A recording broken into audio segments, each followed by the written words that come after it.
ఓం శాంతి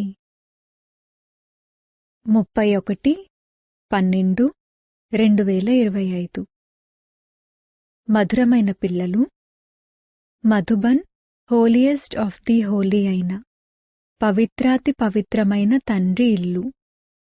ఇక్కడికి మీరు పతితులెవ్వరినీ తీసుకురాకూడదు. ప్రశ్న: ఈ ఈశ్వరీయ మిషన్లో ఎవరైతే పక్కా నిశ్చయబుద్ధి కలవారున్నారో వారి గుర్తులేమిటి? జవాబు: 1. వారు నిందాస్తుతి అన్నింటిలోనూ ఓర్పుతో వ్యవహరిస్తారు. 2. క్రోధం చేయరు. 3. ఎవ్వరినీ దైహిక దృష్టితో చూడరు, ఆత్మనే చూస్తారు, ఆత్మిక స్థితిలో ఉంటూ మాట్లాడతారు. 4. స్త్రీ పురుషులు కలిసి ఉంటూ కమలపుష్ప సమానంగా ఉంటారు. 5. ఏ రకమైన కోరికలు పెట్టుకోరు. పాట: దీపపు పురుగులు ఎందుకు ఆహుతి కావటం లేదు? ఓం శాంతి. ఆత్మిక పిల్లలకు ఆత్మిక తండ్రి అర్థం చేయిస్తున్నారు, అనగా భగవంతుడు ఆత్మిక విద్యార్థులకు చదివిస్తున్నారు. ఆ స్కూళ్లలో ఏ పిల్లలైతే చదువుకుంటారో వారిని ఆత్మిక విద్యార్థులని అనరు. వారు ఆసురీ వికారీ సంప్రదాయానికి చెందినవారు. ఇంతకుముందు మీరు కూడా ఆసురీ సాంప్రదాయానికి అనగా రావణ సంప్రదాయానికి చెందినవారిగా ఉండేవారు. ఇప్పుడు రామరాజ్యంలోకి వెళ్లేందుకు పంచవికారాల రూపీ రావణుడిపై విజయం పొందే పురుషార్థాన్ని చేస్తున్నారు. ఈ జ్ఞానాన్ని ప్రాప్తి చేసుకోని వారికి మీరు రావణరాజ్యంలో ఉన్నారని అర్థం చేయించవలసి ఉంటుంది. వారు స్వయం ఈ విషయాన్ని అర్థం చేసుకోరు. మేము అనంతమైన తండ్రి ద్వారా చదువుకుంటున్నామని మీరు మీ మిత్ర సంబంధీకులు మొదలైన వారితో చెప్తారు. దాని ద్వారా వారు నిశ్చయం ఏర్పరచుకుంటారని కాదు. ఎంతగా తండ్రి అని చెప్పినా లేక భగవంతుడు అని చెప్పినా కూడా వారు నిశ్చయం ఏర్పరచుకోరు. కొత్తవారికైతే ఇక్కడికి వచ్చేందుకు అనుమతి లేదు. లెటర్ లేకుండా లేక అడగకుండా ఎవ్వరూ రాలేరు కూడా. కాని అక్కడక్కడ కొంతమంది వచ్చేస్తుంటారు. ఇది కూడా నియమాన్ని ఉల్లంఘించడమే. ఒక్కొక్కరి గురించి పూర్తి సమాచారం, వారి పేరు మొదలైనవి రాసి వీరిని పంపించవచ్చా అని అడగాలి. అప్పుడు బాబా పంపించమని చెప్తారు. ఒకవేళ ఆసురీ పతిత ప్రపంచంలో విద్యార్థులు ఉన్నట్లయితే వారికి తండ్రి ఇలా అర్థం చేయిస్తారు. ఆ చదువునైతే వికారీ పతితులు చదివిస్తారు, దీనిని ఈశ్వరుడు చదివిస్తారు. ఆ చదువు ద్వారా పైసా అంత విలువ చేసే హోదా లభిస్తుంది. ఎవరైనా చాలా పెద్ద పరీక్షను పాసైనా కూడా వారు ఎంతవరకని సంపాదిస్తూ ఉంటారు? వినాశనం అనేది ఎదురుగా నిలబడి ఉంది. ప్రకృతి వైపరీత్యాలన్నీ కూడా రానున్నాయి. ఇది కూడా మీరు అర్థం చేసుకుంటారు. ఎవరైతే అర్థం చేసుకోరో వారిని బయట విజిటింగ్ రూంలో కూర్చోబెట్టి అర్థం చేయించవలసి ఉంటుంది. ఇది ఈశ్వరీయ చదువు. ఇందులో నిశ్చయబుద్ధి కలవారే విజయం పొందుతారు, అనగా విశ్వంపై రాజ్యం చేస్తారు. రావణ సంప్రదాయం వారికైతే ఇది తెలియదు. ఇందులో చాలా జాగ్రత్తగా ఉండాలి. అనుమతి లేకుండా ఎవ్వరూ లోపలికి రావడానికి లేదు. ఇదేమీ విహరించడానికి వచ్చే స్థానము కాదు. ఇంకొద్ది సమయంలో నియమాలు కఠినమైపోతాయి. ఎందుకంటే వీరు హోలియెస్ట్ ఆఫ్ ది హోలీ అయినవారు, పవిత్రాతి పవిత్రమైనవారు. శివ్ బాబాను ఇంద్రుడని కూడా అంటారు కదా. ఇది ఇంద్రసభ. నవరత్నాల ఉంగరాన్ని కూడా ధరిస్తారు కదా. ఆ రత్నాలలో నీలమణి కూడా ఉంటుంది, మరకతము, మాణిక్యము కూడా ఉంటాయి. ఈ పేర్లన్నీ పెట్టడం జరిగింది. దేవకన్యలకు కూడా పేర్లున్నాయి కదా. దేవకన్యలైన మీరు ఎగిరేటువంటి ఆత్మలు. మీ వర్ణనయే ఉంది. కాని మనుష్యులు ఈ విషయాలను ఏమాత్రమూ అర్థం చేసుకోరు. ఉంగరంలో కూడా రత్నాలను పొదిగేటప్పుడు వాటిలో పుష్యరాగము, నీలమణి, పేరూస్, నీలం రాయి కూడా ఉంటాయి. కొన్నింటి విలువ 1000 రూపాయలుంటే కొన్నింటి విలువ 10-20 రూపాయలు ఉంటాయి. పిల్లలలో కూడా నంబర్ వారుగా ఉన్నారు. కొంతమందైతే చదువుకుని యజమానులుగా అవుతారు, కొంతమంది చదువుకుని దాసదాసీలుగా అవుతారు. రాజధాని స్థాపన అవుతుంది కదా, కనుక తండ్రి కూర్చుని చదివిస్తారు. ఇంద్రుడు అని కూడా వారినే అంటారు. ఇది జ్ఞానవర్షము. జ్ఞానాన్ని తండ్రి తప్ప మరెవ్వరూ ఇవ్వలేరు. ఇదే మీ లక్ష్యము, ఉద్దేశ్యము. ఒకవేళ ఈశ్వరుడే చదివిస్తున్నారని నిశ్చయం ఏర్పడితే ఇక ఆ చదువును విడిచిపెట్టరు. ఎవరైతే ఉండటమే రాతిబుద్ధి కలవారిగా ఉంటారో వారికి ఎప్పుడూ బాణం తగలదు. వస్తారు, వచ్చి నడుస్తూ నడుస్తూ మళ్లీ పడిపోతారు.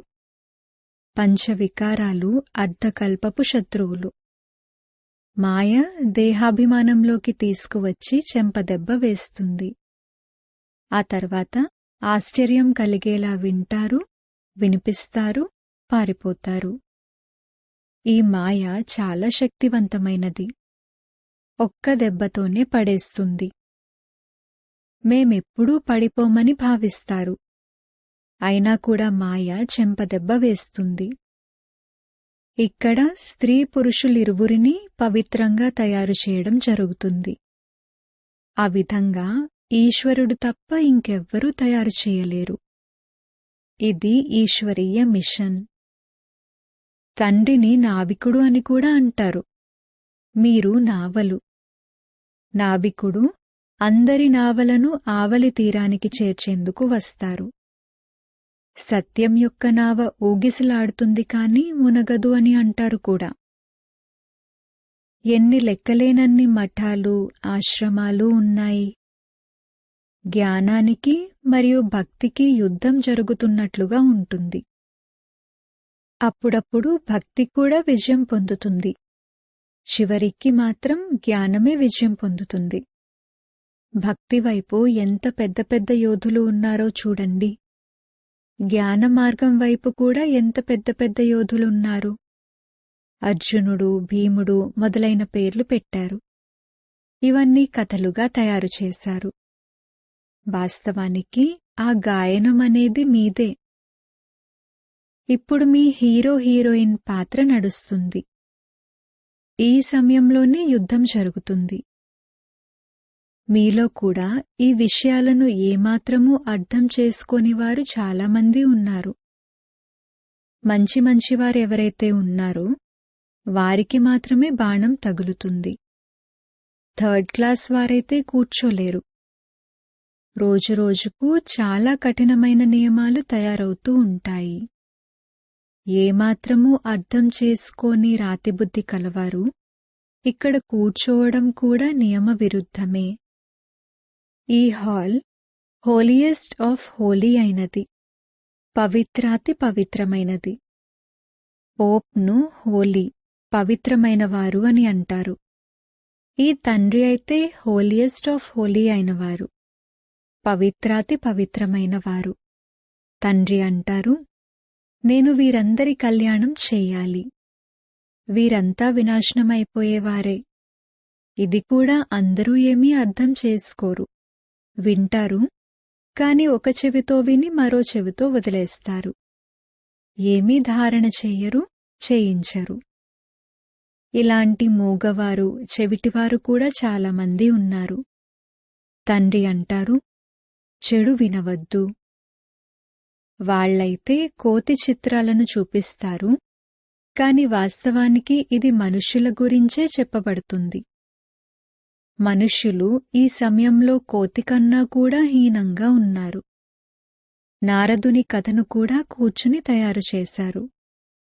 నీవు నీ ముఖాన్ని చూసుకో, పంచవికారాలనేవి లోపల లేవు కదా అని వారికి చెప్పారు. సాక్షాత్కారం జరిగినట్లుగా ఉంటుంది. హనుమంతుని సాక్షాత్కారం కూడా జరుగుతుంది కదా. తండ్రి చెప్తున్నారు, కల్పకల్పము ఇది జరుగుతుంది. సత్యయుగంలో ఈ విషయాలేవీ ఉండవు. ఈ పాత ప్రపంచమే సమాప్తమైపోతుంది. ఎవరైతే పక్కా నిశ్చయబుద్ధి కలవారు ఉన్నారో వారు కల్పక్రితం కూడా మేము ఈ రాజ్యం చేశాము అని భావిస్తారు. తండ్రి అంటారు, పిల్లలు, ఇప్పుడు దైవీ గుణాలను ధారణ చేయండి. నియమవిరుద్ధమైన పనులేవీ చేయకండి. నింద, స్తుతి అన్నింటిలోనూ ఓర్పును ధారణ చెయ్యాలి. క్రోధం ఉండకూడదు. మీరు ఎంత ఉన్నతమైన విద్యార్థులు! భగవంతుడైన తండ్రి చదివిస్తున్నారు. వారు డైరెక్ట్గా చదివిస్తున్నారు. అయినా కూడా ఎంతమంది పిల్లలు మర్చిపోతారు? ఎందుకంటే ఇది సాధారణమైన తనువు కదా. తండ్రి అంటారు, దేహధారిని చూసినట్లయితే మీరు అంత ఉన్నతిలోకి వెళ్ళలేరు. ఆత్మను చూడండి. ఆత్మ ఇక్కడ భృకుటి మధ్యలో ఉంటుంది. ఆత్మ వింటూ తల ఊపుతుంది. ఎప్పుడూ ఆత్మతోనే మాట్లాడండి. ఆత్మ అయిన నీవు ఈ శరీరం రూపీ సింహాసనంపై కూర్చుని ఉన్నావు. నీవు తమోప్రధానంగా ఉండేవాడివి, ఇప్పుడు సతోప్రధానంగా అవ్వాలి. స్వయాన్ని ఆత్మగా భావిస్తూ తండ్రిని స్మృతి చేసినట్లయితే దేహభానం తొలగిపోతుంది. అర్ధకల్పపు దేహాభిమానం ఉండిపోయింది. ఈ సమయంలో అందరూ దేహాభిమానులుగా ఉన్నారు. ఇప్పుడు తండ్రి చెప్తున్నారు, దేహీ అభిమానులుగా అవ్వండి. ఆత్మయే అన్నీ ధారణ చేస్తుంది. తినడము, తాగడము అన్నీ ఆత్మయే చేస్తుంది. తండ్రినైతే అభోక్త అని అంటారు. వారు నిరాకారుడు. ఈ శరీరధారులే అన్నీ చేస్తారు. వారు ఏమీ తినరు, తాగరు. వారు అభోక్త. దీనిని వారు కూర్చుని కాపీ చేస్తారు. మనుష్యులను ఎంతగా మోసగిస్తారు. మీ బుద్ధిలో ఇప్పుడు మొత్తం జ్ఞానమంతా ఉంది. కల్పక్రితం ఎవరైతే అర్థం చేసుకున్నారో వారే అర్థం చేసుకుంటారు. తండ్రి అంటారు, నేనే కల్పకల్పము వచ్చి మిమ్మల్ని చదివిస్తాను మరియు సాక్షిగా అయ్యి చూస్తాను. నంబరువారు పురుషార్థమనుసారంగా ఇంతకుముందు ఏదైతే చదివారో అదే చదువుతారు. సమయం పడుతుంది. కలియుగానికి ఇప్పుడింకా 40,000 సంవత్సరాలు మిగిలి ఉందని అంటారు. కావున ఘోర అంధకారంలో ఉన్నట్లు కదా. దీనిని అజ్ఞానాంధకారమని అంటారు. భక్తి మార్గానికి మరియు జ్ఞాన మార్గానికి రాత్రికి పగలుకు ఉన్నంత తేడా ఉంది. ఇవి కూడా అర్థం చేసుకోవలసిన విషయాలు. పిల్లలు చాలా సంతోషంలో నిమగ్నమై ఉండాలి. అన్నీ ఉన్నాయి, ఏ కోరిక లేదు. కల్పక్రితం వలె మన మనోకామనలన్నీ పూర్తవుతాయని పిల్లలకు తెలుసు. అందుకే కడుపు నిండుగా ఉంటుంది. ఎవరికైతే జ్ఞానం లేదో వారి కడుపు నిండి ఉండదు. సంతోషం వంటి ఔషధం లేదు అని అనడం జరుగుతుంది. జన్మజన్మాంతరాల రాజ్యం లభిస్తుంది. దాసదాసీలుగా అయ్యేవారికి అంతటి సంతోషం ఉండదు. పూర్తి మహావీరులుగా అవ్వాలి. మాయ కదిలించలేని విధంగా ఉండాలి. తండ్రి అంటారు, కళ్లను చాలా సంభాళించుకోవాలి. వికారీ దృష్టి వెళ్ళకూడదు. స్త్రీని చూస్తే చంచలమైపోతారు. అరే, మీరు సోదరీ సోదరులు, కుమారీ కుమారులు కదా. మరి కర్మేంద్రియాలు ఎందుకు చంచలమవుతున్నాయి? పెద్ద పెద్ద లక్షాధికారులను, కోటీశ్వరులను కూడా మాయ సమాప్తం చేసేస్తుంది. పేదవారిని కూడా మాయ పూర్తిగా హతమార్చేస్తుంది. అప్పుడు బాబా, మేము దెబ్బతిన్నామని అంటారు. అరే, 10 సంవత్సరాల తర్వాత కూడా ఓడిపోయారా? ఇప్పుడిక పాతాళంలో పడిపోయినట్లే. వారి అవస్థ ఎలా ఉంది అనేది లోపల అర్థమవుతుంది. కొంతమందైతే చాలా మంచి సేవ చేస్తారు. కన్యలు కూడా భీష్మ పితామహులు మొదలైన వారిపై బాణాలు వేశారు కదా. గీతలో కొద్దో గొప్పో ఉంది. ఇది ఉన్నదే భగవాను వాచ. ఒకవేళ శ్రీకృష్ణ భగవానుడే గీతను వినిపించినట్లయితే మరి నేను ఎవరినో, ఎలా ఉన్నానో అలా ఏ ఒక్కరో మాత్రమే అరుదుగా తెలుసుకుంటారు అని ఈ విధంగా ఎందుకంటారు? శ్రీకృష్ణుడు ఇక్కడ ఉండి ఉంటే ఏం చేసేసేవారో తెలియదు. శ్రీకృష్ణుని శరీరమైతే సత్యుగంలోనే ఉంటుంది. శ్రీకృష్ణుని అనేక జన్మల అంతిమ శరీరంలో నేను ప్రవేశిస్తాను అన్నది వారికి తెలియదు. శ్రీకృష్ణుడిక్కడుంటే అతని ముందుకు వెంటనే అందరూ పరిగెత్తుకుంటూ వచ్చేస్తారు. పోప్ మొదలైన వారు వచ్చినప్పుడు ఎంత గుంపులు గుంపులుగా పోగవుతారు. ఈ సమయంలో అందరూ పతితంగా, తమోప్రధానంగా ఉన్నారని మనుషులు అర్థం చేసుకోరు. ఓ పతిత పావన రండి అని అంటారు కూడా. కాని మేము పతితంగా ఉన్నామని భావించరు. పిల్లలకు తండ్రి ఎంత బాగా అర్థం చేయిస్తున్నారు. బాబా బుద్ధి అయితే అన్ని సెంటర్లలోని అనన్యమైన పిల్లల వైపుకు వెళ్ళిపోతుంది. ఎక్కువ మంది అనన్యమైన పిల్లలు ఇక్కడకు వచ్చినప్పుడు ఇక్కడ చూస్తాను, లేకపోతే బయట ఉన్న పిల్లలను గుర్తు చేసుకోవలసి ఉంటుంది. వారి ముందు జ్ఞాన డాన్స్ చేస్తాను. మెజారిటీ జ్ఞాని ఆత్మలున్నట్లయితే ఆనందం కూడా కలుగుతుంది. లేదంటే కుమార్తెలపై ఎన్ని అత్యాచారాలు జరుగుతూ ఉంటాయి. కల్పకల్పము సహనం చేయవలసి ఉంటుంది. జ్ఞానంలోకి రావడంతో ఇక భక్తి కూడా తొలగిపోతుంది. ఇంట్లో మందిరం ఉందనుకోండి, స్త్రీ పురుషులిరువురూ భక్తి చేస్తారు. స్త్రీకి జ్ఞానం పట్ల అభిరుచి కలిగి భక్తిని వదిలేస్తే ఎంత హంగామా జరుగుతుంది. వికారాల్లోకి కూడా వెళ్లకుండా, శాస్త్రాలు మొదలైనవి కూడా చదవకుండా ఉంటే గొడవ జరుగుతుంది కదా. ఇందులో చాలా విఘ్నాలు కలుగుతాయి. ఇతర సత్సంగాలకు వెళ్లేందుకు అడ్డుకోరు. ఇక్కడ ఉన్నది పవిత్రత యొక్క విషయము. పురుషులు ఉండలేకపోతే అడవుల్లోకి వెళ్ళిపోతారు. స్త్రీలు ఎక్కడికి వెళ్ళాలి? స్త్రీ నరకానికి ద్వారమని వారు భావిస్తారు. కాని వీరు స్వర్గానికి ద్వారము అని తండ్రి అంటారు. కుమార్తెలైన మీరు ఇప్పుడు స్వర్గ స్థాపన చేస్తారు. ఇంతకుముందు నరకానికి ద్వారంగా ఉండేవారు. ఇప్పుడు స్వర్గ స్థాపన జరుగుతుంది. సత్యయుగము స్వర్గానికి ద్వారము, కలియుగము నరకానికి ద్వారము. ఇది అర్థం చేసుకోవలసిన విషయము. పిల్లలైన మీరు కూడా నంబర్వారు పురుషార్థమనుసారంగా అర్థం చేసుకుంటారు. పవిత్రంగా అయితే ఉంటారు, కాని జ్ఞానధారణ నంబర్వారుగా జరుగుతుంది. మీరు అక్కడ నుండి బయటపడి ఇక్కడకు వచ్చి కూర్చున్నారు. కాని గృహస్థ వ్యవహారంలో ఉండాలని ఇప్పుడు అర్థం చేయించడం జరుగుతుంది.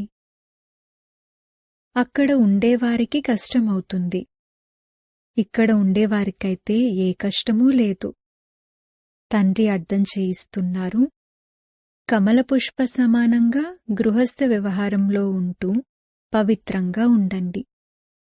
ఇది కూడా ఈ అంతిమ జన్మ యొక్క విషయము. గృహస్థ వ్యవహారంలో ఉంటూ స్వయాన్ని ఆత్మగా భావించండి. ఆత్మయే వింటుంది. ఆత్మయే ఇలా తయారయ్యింది. ఆత్మయే జన్మ జన్మాంతరాలుగా రకరకాల డ్రెస్సులు ధరిస్తూ వచ్చింది. ఇప్పుడు ఆత్మలమైన మనము తిరిగి వెళ్ళాలి. తండ్రితో యోగం జోడించాలి. ముఖ్యమైన విషయం ఇదే. తండ్రి అంటారు, నేను ఆత్మలతో మాట్లాడుతాను.